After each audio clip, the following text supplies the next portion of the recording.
बिल्कुल, इस रिपोर्ट में जो सारे सवाल खड़े किए गए थे उन्हीं सारे सवालों का जवाब लेने की कोशिश करेंगे हम।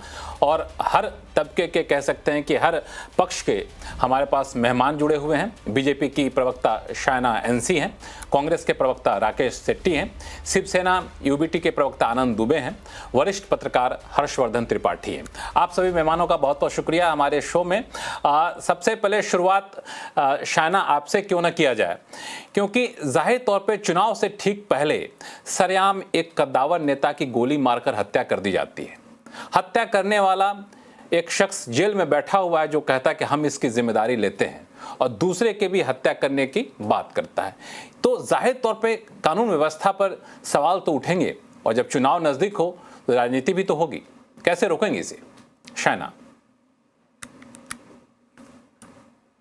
सबसे पहले तो ये पूरे मुद्दे पे राजनीति नहीं करना चाहिए। एक बहुत ही दुखद हत्या होती है, और वो भी बाबा सिद्दीकी जी, जो हर एक राजनीतिक दल से उनका संबंध रहा है, काफी लोकप्रिय रहे हैं जब वो एमएलए थे। और सर्वप्रथम तो मैं ये कहूंगी कि उनके परिवार को शक्ति दे, क्योंकि ये एक सही विश्वास होगा मुंबई पुलिस पे कि जो आप अंतिम श्रद्धांजलि देना चाहते हैं, तो वो श्रद्धांजलि के साथ साथ सजा भी मिलनी चाहिए गुनहगारों को। अभी 2 गुनहगार जो पकड़ गए हैं, मुंबई पुलिस लगातार 3 लोगों को गिरफ्तार की है अभी हम बात करें तो। और विपक्ष का एक ही काम है, वो है कानून व्यवस्था के ऊपर सवाल पूछना। मैं पूछना चाहती हूँ, ये सेम मुंबई पुलिस है, जब बदलापुर के केस सॉल्व करते हैं या कोई अन्य केस, वहां कोई राजनीति पे आप जाते हैं और कहते हैं कि फेक एनकाउंटर था। आप शायद भूल गए हैं कि पालघर में क्या हुआ आपके शासनकाल में। कोई स्पर्धा नहीं है कि कौन से शासन में ज्यादा गलत काम या ज्यादा हत्या हुई है या ज्यादा सवालों का जवाब नहीं। लेकिन जब दोषियों को फांसी की बात करते हैं मुख्यमंत्री और गृह मंत्री स्वयं इस पूरे तहकीकात को देख रहे हैं मुंबई पुलिस के साथ, तो मुझे नहीं लगता है कि किसी की इस्तीफा की आवश्यकता है। जो शासन प्रशासन काम नहीं कर रहे हैं, जो नहीं पहुंचे समय पे, जो सही समय पे सही लोगों की गिरफ्तारी नहीं हुआ, तो आप सवाल प्रश्न चिन्ह कर सकते हैं। ये एक राजनीतिक मुद्दा बनाना और सिर्फ इलेक्शन के वक्त, मुझे लगता है कि किसी को भी शोभा नहीं देती है। और खास तौर में मुंबई जैसे शहर में, जहां हमने देखा है कि मुंबई पुलिस सक्रिय है, बहुत सारे केसेस हैं जहां आप चर्चा कर सकते हैं। महिला हो, युवा हो, बुजुर्ग हो, वो सभी आपको बोलेंगे कि उनको एक आश्वासन है कि मुंबई पुलिस हमेशा खड़े रहती है और उनका काम करती है। जहां तक ये हत्याकांड का सवाल है, हाँ, बहुत सारे सवाल उठते हैं कि लक्ष्य क्या था, मोटिव क्या था, लोग कौन थे, किसका हाथ रहा, क्या जो लोग अपना हाथ लगाना चाह रहे हैं और या कहना चाहते हैं कि इसका श्रेय हमें दीजिए, क्या वो संबंधित है या फिर सिर्फ अपनी लोकप्रियता के लिए या अपने आप को उजागर करने के लिए ऐसे बयान दे रहे हैं। तो I think we must have faith in the Mumbai police. Mumbai police अपना काम कर रहे हैं। गृह मंत्री, मुख्यमंत्री ने स्वयं कहा है कि किसी को बख्शा नहीं जाएगा और सजा मिलेगी तो फांसी की सजा। बिल्कुल शायना, आपकी बात समझ में आ गई कि मुंबई पुलिस पे भरोसा रखना चाहिए। राकेश सेट्टी साहब, जब मुख्यमंत्री कहते हैं कि किसी को नहीं बख्शा जाएगा, दोषियों को फांसी दी जाएगी, 3 गिरफ्तारियां हो चुकी हैं, गृह मंत्री खुद इसमें काफी सक्रिय भूमिका निभा रहे हैं, तो फिर इस पे राजनीति क्यों? बहुत देर हो गई।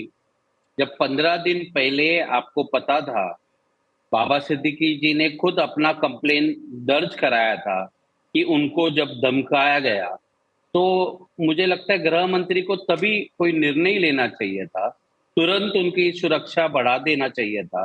मगर आज हम इस मुद्दे पे बात कर रहे हैं जब हमारे बीच में से बाबा सिद्दीकी जैसा नेता चला गया। और बाबा सिद्दीकी कोई मामूली व्यक्ति नहीं है। वो 3 बार आमदार रहे, 2 बार नगर सेवक रहे, मंत्री रहे। वो हमारे कांग्रेस में पूरा जीवन उनका कांग्रेस में रहा। हम खुशकिस्मत थे कि उनके साथ मिलकर काम करने का मौका मिला, और बहुत ही अच्छे व्यक्ति थे। और वो बांद्रा जैसे सबसे पॉश इलाके, जहाँ पे सभी फिल्म सितारे रहते, ऐसे पॉश इलाके में रहते थे, और वहां पे उनके ऊपर दिन दहाड़े गोलियां चलाना, ये मुंबई पुलिस नहीं मगर लॉ एंड ऑर्डर के ऊपर प्रश्न चिन्ह उठाता है। और शाइना जी ये कह रही है कि आप राजनीति मत करिए। किसान आत्महत्या करता है, आप कहते हैं राजनीति मत करिए। आप इतना बड़ा नेता हमारे बीच में से चला जाता है, आप कहते हैं राजनीति ना करें। फिर किस बात की राजनीति करें हम? किस बात? हम सवाल भी नहीं पूछ सकते। हम आज अपोजिशन में हैं। आपको मैं बता दूं कि भारतीय जनता पार्टी जब एंटीलिया बॉम्ब ब्लास्ट का मामला आया था, जब वो मुकेश अंबानी जी के घर के नीचे जेलेटिन स्टिक रखा था, उसमें एक मुख्य आरोपी था प्रदीप शर्मा, जो फॉर्मर मुंबई पुलिस का एनकाउंटर स्पेशलिस्ट था। वो जेल में थे, उनको बाहर निकाला गया बेल पे। अब वो शिंदे गुट में शामिल होकर एकनाथ, जो मतलब मुख्यमंत्री जी खुद उनको टिकट दे रहे, आज अंधेरी ईस्ट से उनको टिकट दिया जा रहा है। कुछ दिन पहले जब हम सत्ता में थे 2.5 साल पहले, तब नवाब मलिक को कहा गया कि ये दाऊद इब्राहिम का पार्टनर है। आज यही नवाब मलिक जो है वो अजित दादा पवार मतलब सरकार में शामिल है। एक और नेता है प्रफुल्ल पटेल। इनको जब हम सत्ता में थे तब भारतीय जनता कहती थी कि इकबाल मिर्ची करके जो दाऊद के पार्टनर है उनके साथ इनका संबंध है, प्रॉपर्टी का लेन देन है। ईडी ने इनकी प्रॉपर्टी भी जब्त की। कुछ दिन के बाद जब वो बीजेपी के साथ अलायंस में चले गए, आज उनको कोई कार्रवाई नहीं हो रहा है।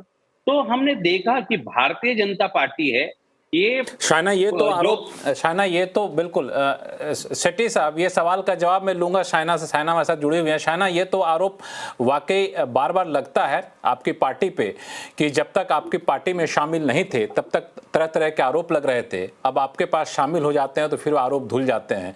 और शेट्टी साहब ने एक और बात कही कि 15 दिन पहले उनको चेतावनी मिली थी, उन्होंने इसकी शिकायत भी पुलिस में की थी, उसके बावजूद गोली मारकर हत्या कर दी जाती है। शाइना, मैं 2-3 चीज कहना चाहती हूँ। पहले, ये महाविनाश अघाड़ी जो बड़ी बड़ी बातें करती है, एक व्हाइट पेपर की बात करते हैं जो बिल्कुल एक ब्लैक पेपर है। आपको पता है कि सबसे ज्यादा भ्रष्टाचार हुआ तो किसके शासनकाल में? कोविड के बाद क्या मिसमैनेजमेंट हुआ? जनहित और जनता ने क्यों उनको स्वीकार नहीं किया? मैं यहाँ देखिए, मुद्दे के ऊपर चर्चा करना है तो बिल्कुल कीजिए। यहाँ जब हत्या होती है, जो शासन प्रशासन ने लोगों को गिरफ्तार नहीं किया या गुनहगार को पकड़ा नहीं या गुनहगार को लेके सवाल प्रश्न चिन्ह उठ रहे हैं, तो बिल्कुल आप राजनीतिक रूप से सवाल क्या, अकाउंटेबिलिटी भी मांग सकते हैं। लेकिन जब शासन प्रशासन काम कर रही है और ये वही शासनकाल विरोधी जो बैठे हैं महाविनाश अघाड़ी, वो सवाल पूछ रहे हैं, जब उन्होंने कोई जवाब नहीं दिया। जो हुआ पालघर में साधु संतों के साथ, वहां बिल्कुल चुप्पी।